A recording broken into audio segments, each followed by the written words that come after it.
mundo vivemos. Ou negamos, muitos negamos, mas na verdade vão ocorrer mudanças e transformações próprias da passagem do tempo.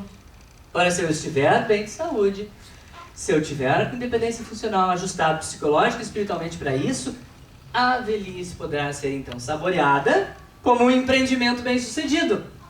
Saborear algo que nos dá prazer, satisfação. Bem sucedida, pode. Tudo na vida a gente busca essa questão de ser bem sucedido e sucesso. Não precisamos grandes conquistas. Ah, gente? Os temores da finitude, da solidão, o abandono, né? Quantas coisas nós temos que enfrentar ao envelhecer. Temores, solidão, abandono, dependência financeira e social, viuvez. E aí os variados e inúmeros lutos e perdas mal elaboradas que passamos. Temos que estar preparados. Há muito poucos de nós vamos envelhecer sem problemas. Tem desafios maiores. Em uma família extremamente harmonizada, vocês sabem, como nós, sendo espíritas, sabemos que é o nosso maior laboratório de experimentos, de relações interpessoais, de aprendizados, resgates e reparações da nossa família. Então não vem todo mundo bonitinho, filhinho comportado, papai e mamãe adequado, vovó pra frente, alegre, feliz com a vida, sem problemas de saúde. Nós temos nossas dificuldades e problemas a enfrentar. E muitos desses permeiam nossa existência.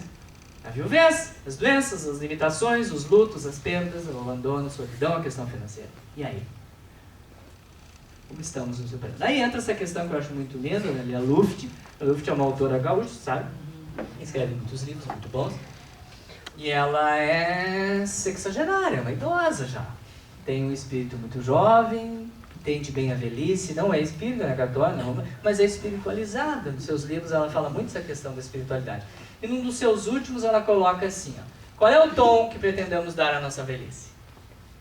Nós vamos dar um tom de celebrar ou um tom de lamentar ou de vitimarmos? Muitas vezes a gente opta pelo talvez mais fácil. Não sei se é mais fácil ou mais cômodo, aquele que requer menos esforço, que é nos colocarmos como vítima e lamentarmos as perdas, os problemas dos filhos que não nos dão atenção suficientes, a sociedade que nos proporciona tal, o governo que não nos paga adequadamente, aí vamos. Então nós temos as opções. Agora, se nós olharmos para a velhice à luz da doutrina espírita, de uma visão mais espiritualizada, nós vamos celebrar. E menos... aqui. E o que faz essa diferença? Eu acho que é ele, né? Ele, nesta representação de algo consciencioso, uma consciência, cosmos, um Deus de cabelo branco, como vocês querem imaginar o Deus? Nós sabemos que dentro do Espiritismo não é mais uma figura, né? É a essência de tudo, é a consciência de tudo. Então isso vai fazer uma grande diferença. Não só isso.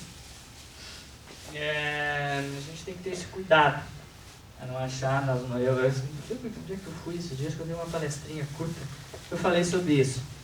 Às vezes, a gente... Se eu sair daqui e for falar num outro ambiente, as pessoas encontram sentido para suas vidas, têm uma moral adequada, são éticos, são felizes, edificam. E não há um Deus necessariamente muito marcante na vida dessas pessoas. Não há uma crença, não há a frequência, um rito, não existe na verdade, uma religiosidade organizada dessa pessoa, uma religião, mas, ou elas não expressam profundamente, mas elas têm certamente a sua espiritualidade. Mas muitos buscam através do seu trabalho, aí a gente encontra aquelas pessoas que estão relacionadas às artes, nessa manifestação cênica nas artes, muitas vezes nos encontramos na música, na pintura, na arte em si, pessoas que encontram sentido e vivem, e não necessariamente manifestam, né, a sua espiritualidade de uma forma mais clara. Mas no nosso meio, no nosso caso, nós sabemos que a crença e a espiritualidade é essencial para nós darmos o tom de celebração da nossa velhice, ao contrário de nos lamentarmos. E nós estamos aqui em casas espíritas, em centros espíritas ou em qualquer outra crença que praticarmos buscando isso. Buscando esse complemento à nossa existência, que é a dimensão espiritual. Então, a gente sabe, vocês que vivem também isso, sabem que se eu considero a fé que eu tenho, espírita no caso, nossa fé relacionada ao entendimento espírita, como uma fonte de grande conforto para mim, esta fé sólida que eu tenho, ela é capaz de reduzir os efeitos nocivos das doenças crônicas sob a minha incapacitação. Esse slide eu sempre trago. Jeff Levy, um grande médico americano, estudioso, escreve muito sobre isso e ele coloca claramente: se a fé que eu tenho, ela é capaz, ela é fonte de grande conforto para mim, não é a fé exterior, mas a fé que me traz conforto, de alguma forma, eu consigo diminuir o efeito que uma doença traz sobre a minha existência. Muitos de vocês são portadores de doenças e nós conhecemos gente sofrendo, que tem doenças graves, limitantes às vezes, mas que são surpreendentemente outro tipo de pessoa. São pessoas que enfrentam aquilo com coragem, dão exemplo. Há algo mais nessas pessoas. Certamente a religiosidade e a espiritualidade, ela reduz os efeitos nocivos de uma doença física sobre a nossa questão mental, sobre a nossa saúde mental. Muitas pessoas portadoras de doenças físicas têm depressão comórbida, têm transtornos de ansiedade comórbidos por causa daquela doença que incapacita de uma forma tal. Eu sempre coloco esse exemplo dos diabéticos, que dependendo da evolução da doença, comprometem muito a sua saúde física. Essas pessoas ficam com dor crônica, perdem a sensibilidade, perdem a visão. Então isso compromete sensivelmente, são eventos negativos da vida que a doença traz e comprometem. Elas têm depressão frequentemente. Os portadores de doença cerebrovascular, principalmente derrame cerebral, têm uma altíssima prevalência de depressão. Por explicações neuroquímicas, sim, mas também pela questão da incapacidade que a doença traz. Quando ela é muito incapacitante, a depressão vem. Então, se eu tenho uma fé forte, se eu entendo a doença, se eu compreendo o porquê daquilo para mim, eu consigo, muitas vezes, reduzir os efeitos que uma doença pode trazer para a minha saúde. Porque a experiência de um sentido místico, essa ideia, esse entendimento maior que nós sabemos que nós não somos essa carne que nasceu tal dia e que está cursando sua temporada terrestre e vai terminar como corpo, e termina o corpo e acaba. Nós não temos esse entendimento, nós temos um entendimento que transcende isso, esse entendimento materialista. Então esse sentido místico pode levar essas pessoas a estados de consciência que vão aumentar a sua capacidade de cuidar-se melhor, de preservar o seu bem-estar. Nós sabemos que dentro desse corpo habita um espírito, e entre esse corpo e esse espírito existem outros corpos, e existe um corpo perispíritico, que vai levar todas as nossas impressões dessa vida para a próxima. Poderá atenuar as nódoas que vieram de outras, ou poderá adquirir novas, piores. O que nós temos que fazer? Então esse nosso entendimento nos faz cuidar mais de nós. E as crenças trazem isso. A maioria dos idosos, principalmente aqueles que sofrem de alguma enfermidade física ou mental, são religiosos. Usam as suas crenças, utilizam a sua crença e a sua prática religiosa para o seu bem-estar. A maioria. Uma vez, se a plateia aqui ou em qualquer outro lugar que eu fosse só de jovens, numa universidade, numa academia, isso fosse quase zero. Mas nós estamos em uma plateia de pessoas de meia idade em diante, a maioria, que estão dentro do centro espírita, então isso é uma grande realidade. A maioria são religiosos e utilizam a sua crença para lidar com as suas dificuldades. A doutrina de Kardec, ela vem trazendo para nós alguns entendimentos ampliados, aumentados do que somos. Hoje nós sabemos que temos todas as nossas doenças, elas têm suas matizes no espírito, suas matrizes no espírito. Tudo começa nessa nossa essência, que é muito anterior a esse corpo, que se torna doente devido a desequilíbrios por ele mesmo praticados lá no pretérito. Muito no pretérito. Nessa visão profunda, a gênese de uma doença, ela está centrada no ser espiritual, que é a nossa essência. Todos acreditamos, ou aqui algumas pessoas estão começando a se familiarizar com a doutrina espírita, nós somos espíritos milenares. E já vivenciamos inúmeras experiências. E todas estão armazenadas num grande computador, jamais imaginável pela tecnologia moderna, que lá registra tudo. É o perispírito. Então, que passa, óbvio, que vai junto com o nosso espírito, os próximos encarnes e desencarnes. Então, nós somos essa energia, as doenças lá começam. Somos, em essência, essa energia que está nessa foto, essa energia eletromagnética, eletromagnética, e expandimos, veja isso aqui, nós expandimos e irradiamos esse magnetismo que todos temos. E nós transportamos informações repletas de todo tipo de emoções e sentimentos. Ah, gente, a gênese da doença, o entendimento médico e espírita, é pretérita dos desequilíbrios desse espírito. Mas ele é presente a partir do momento que os nossos pensamentos e emoções emitem e transportam emoções negativas. Então, nós temos essa capacidade também e somos os geradores das nossas doenças. Tá? Por esse magnetismo que somos. As doenças seriam, então, o resultado do uso inadequado das energias do passado e as atuais que compõem o nosso ser.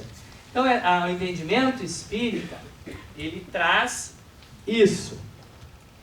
A doutrina dos espíritos também nos alerta que as doenças e suas consequências podem ser recebidas com revolta, raiva ou indignação.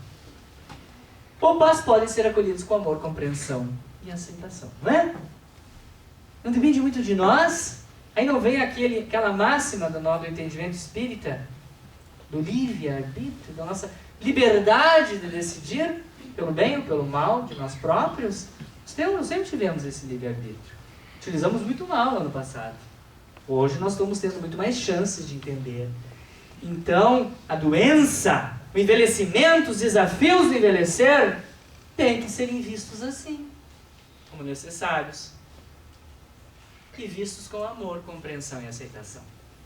Certamente, se acolhermos com sentimentos nobres e elevados, as dificuldades e obstáculos próprios do ato de cuidar, ou de amar, de evoluir, serão enfrentadas com mais naturalidade e leveza. Então, esse ato do envelhecer, esse ato de enfrentar as vicissitudes e as dificuldades da nossa existência em qualquer fase da vida, especialmente na velhice, já que o tema é hoje, é este, eles certamente, gente, poderão ser levados com mais naturalidade, com mais leveza, com uma aceitação maior. Então, depende muito de nós. A dor, isso que enfrentamos, isso que passamos, a dor representada pela perda, pela doença de alguém, pela viuvez, pela limitação financeira, pelas dificuldades de relacionamento interpessoais, profissionais, N dificuldades. Então essa representação da dor, ela é uma lei de equilíbrio e educação, segundo Leon Denis. Como é que nós vamos aprender, né? Que a gente aprende as coisas. Pelos bons exemplos, sim, mas a gente aprende inúmeras vezes sofrendo, passando por situações necessárias para a nossa evolução. Então, sem dúvida, as falhas do passado, elas vão recair sobre nós neste momento, em todo o seu peso, e vão determinar as condições desse nosso destino, nessa nossa existência, nessa nossa vivência da velhice. Tudo tem sua origem lá atrás. O sofrimento não é muitas vezes mais do que a repercussão destas violações da ordem eterna cometidas. Então, para Leon Denis, todos nós. Até Chico Xavier não passou por isso. Chico Xavier não teve inúmeras doenças, não vivenciou a velhice. A ele não foram retiradas a dor e o sofrer do Chico.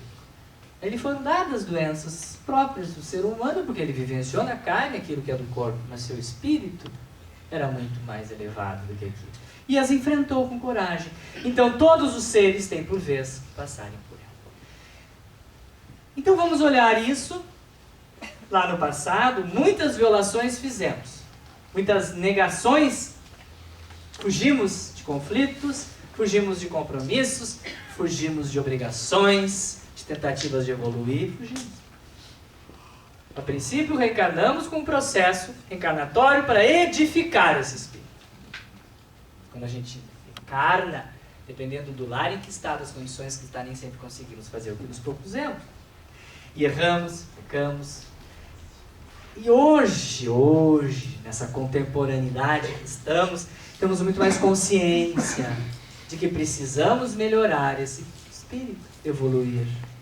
E esse enfrentamento e essa vivência da velhice, ela é um grande desafio para essa evolução. A gente sabe que se a gente não enfrentar, como Leon Denis diz, com amor, a gente vai levar de volta esse compromisso acertado antes do reencarne, não cumprido. Nós vamos levar de volta. Mas ele vai ser remarcado, tá? Desta vez, eu sempre brinco, dessa vez o convite veio no envelope bonito, a gente abriu, uma musiquinha, tinha até o cheirinho, mas a gente não cumpriu. Não foi no evento. Bom, como tudo está reservado, nada se perde nesse entendimento cósmico, voltaremos a ser convidados a nos reencontrarmos diante da dor, da velhice, da perda, da doença, dos conflitos em casa. Mas esse convite não virá cheirosinho, bonitinho. Às vezes ele virá como uma intimação, em condições já mais adversas. Então vamos tentar fazer o que pudermos nessa passagem. A espiritualidade, está aí uma forma de nós conseguirmos. A espiritualidade é uma força propulsora na busca do sentido da existência, dos mistérios, daquilo que vem depois, da compreensão desta essência como semente divina que habita em cada um. Ela nos dá significado, sentido de existência. A espiritualidade estimula o interesse para consigo e com os outros, que pode ou não ser vivenciada por uma religião específica. Mas ela é importantíssima no nosso entendimento dos mistérios que nos rondam. Com o passar do tempo, a espiritualidade se torna um lastro importante para todos nós, pois ela é um processo contínuo e é vivenciada por cada ser no seu contexto em que está inserido. Então ela é um lastro, é como se a gente vai acumulando na bagagem da vida algo muito forte, uma experiência muito grande que vai nos ajudar lá adiante a enfrentar as diversas situações que se apresentarem, de acordo com as nossas capacidades espirituais e materiais, visa um aprimoramento pessoal e espiritual na busca do aprendizado, do crescimento durante nossa jornada terrena. É o que nos faz entender. A ciência, ela é magnífica nos seus avanços. Hoje, graças a Deus, a gente tem índices de cura muito grande, os medicamentos têm nos trazido controle das diversas doenças, e tem jogado essa população cada vez mais lá adiante para viver a velhice, está empurrando essa expectativa de vida graças a uma série de avanços. Mas a ciência materialista ainda, organicista, ela ainda vai ter muita dificuldade em nos dar esse sentido. Da dor, do sofrer, da morte, da perda. Por que eu estou nesse contexto familiar e aquele lá não? Por que aquele sem vergonha lá, diante das leis humanas, não foi punido? Não temos essa resposta à luz da nossa ciência tradicional. Mas nós temos que buscar aqui, através das leis divinas e dessa espiritualidade.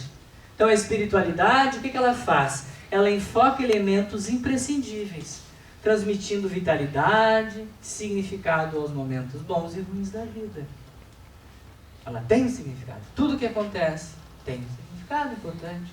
Nós não estejamos naquele momento capazes, espertos para entendermos. A espiritualidade é um sentimento de fórum íntimo. Ela desperta habilidades estimulantes no cuidado a si próprio e aos outros. Desperta a capacidade de ultrapassar sentimentos negativos como raiva, culpa, frustração. Ela nos mobiliza forças interiores para enfrentar isso, para combater esses sentimentos negativos dentro de nós. Então, acreditar nesta capacidade, que temos essa força interior, essa espiritualidade, ela possibilita a mobilização de forças internas, poderosas, no sentido de proporcionar às pessoas melhora da sua qualidade de vida e da sua saúde.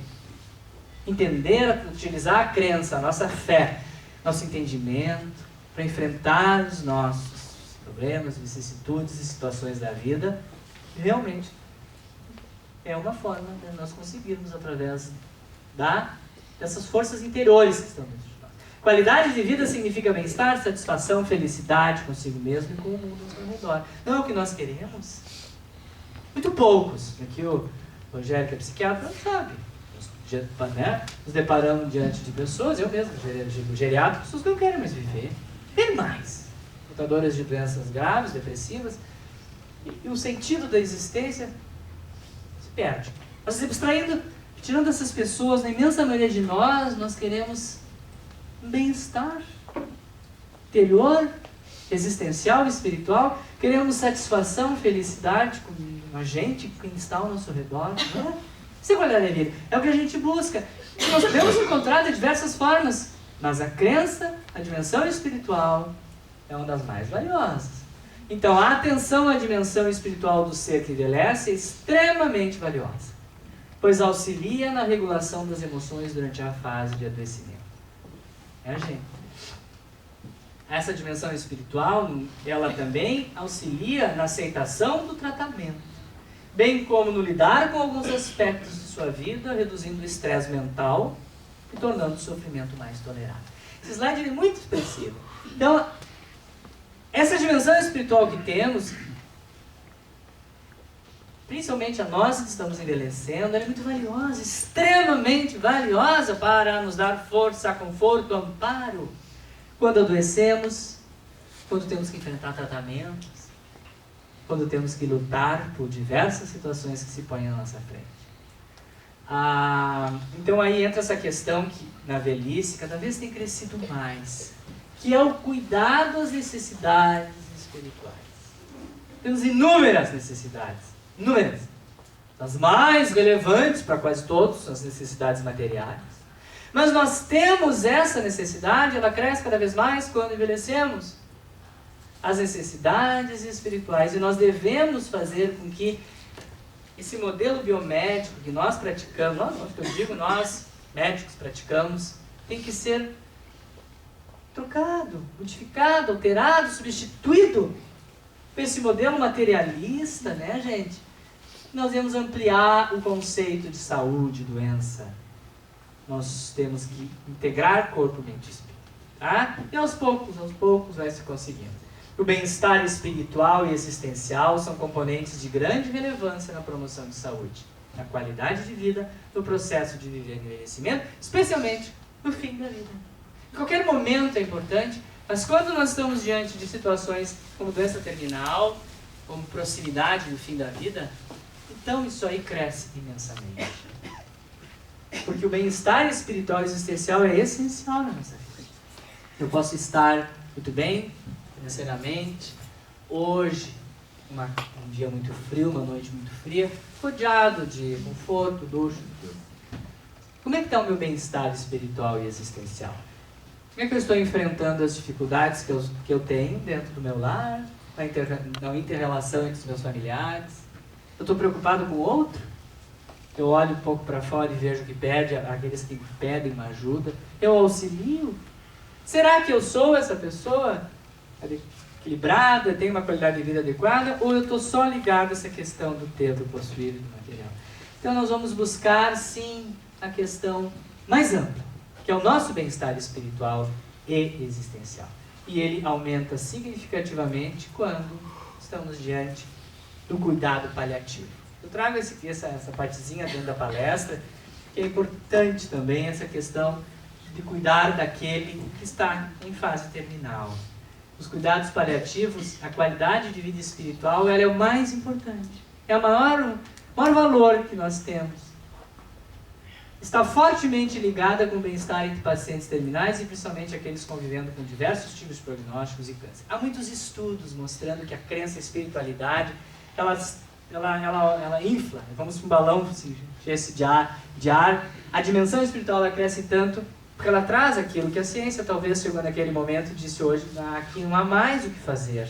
Não há como lhe curar, só vamos eliminar a dor, tratar seus sintomas inadequados que você tem, e sobra então um pouco. Então agora esse outro lado, essa dimensão espiritual é que cresce demasiadamente. Porque as pessoas, os doentes, ou qualquer paciente, ou principalmente o doente terminal, ele quer ser tratado como pessoa, e não como uma doença. Então seja a idade que for, mas se pegarmos o doente idoso, a necessidade espiritual que ele tem é infinitamente maior nestas situações de doença. Então, os pacientes querem ser tratados como pessoas e não como doenças, serem observados como um todo, incluindo-se aqui o que eles são fisicamente, suas emoções, sua questão da inter-relação com os outros e a sua questão espiritual. Então, óbvio que torna-se importante avaliar o estresse espiritual daquele paciente terminal, tá? Para entender mais profundamente o sofrimento humano. Então, a atenção ao aspecto da espiritualidade se torna cada vez mais necessária na prática da assistência da saúde. Então, vocês que procuram um profissional da área da saúde, vocês vão em busca, claro, principalmente, do problema que está instalado, a solução da dor, do controle da doença. Então, vão buscar isso. Mas hoje, cada vez mais, a pessoa, o idoso, especialmente o idoso, ele vai buscar do profissional muito mais do que apenas uma receita de uma medicação. Ele vai buscar essa necessidade